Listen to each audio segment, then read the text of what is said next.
ஆச்சி Royal gulab jamun packs ஒன்று வாங்கினால் ஒன்று இலவசம். சந்திர கிரகணத்தை ஒட்டி இன்று பிற்பகல் 3:30 மணி முதல் நாளை அதிகாலை 3 மணி வரை ஏழுமலையான் கோவில் நடை அடைக்கப்படுவதோடு கட்டண சேவைகளும் ரத்து செய்யப்படுவதாக தேவஸ்தானம் அறிவித்துள்ளது. கோயில் நடை திறந்த பின் சுப்ரபாத சேவை உட்பட பல்வேறு சேவைகள் நடத்தப்பட்ட பிறகு காலை 6 மணி முதல் பக்தர்கள் அனுமதிக்கப்படுவார்கள் என்றும் தெரிவிக்கப்பட்டுள்ளது.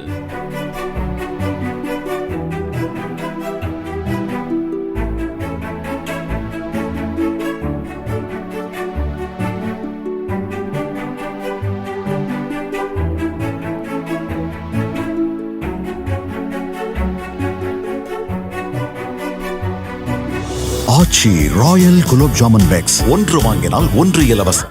பிளே ஸ்டோர் மற்றும் ஆப் ஸ்டோரில் இருந்து பாலிமர் செயலியை QR கோடு மூலம் பதிவிறக்கம் செய்யுங்கள். செய்திகளை உடனுக்குடன் பெறுங்கள்.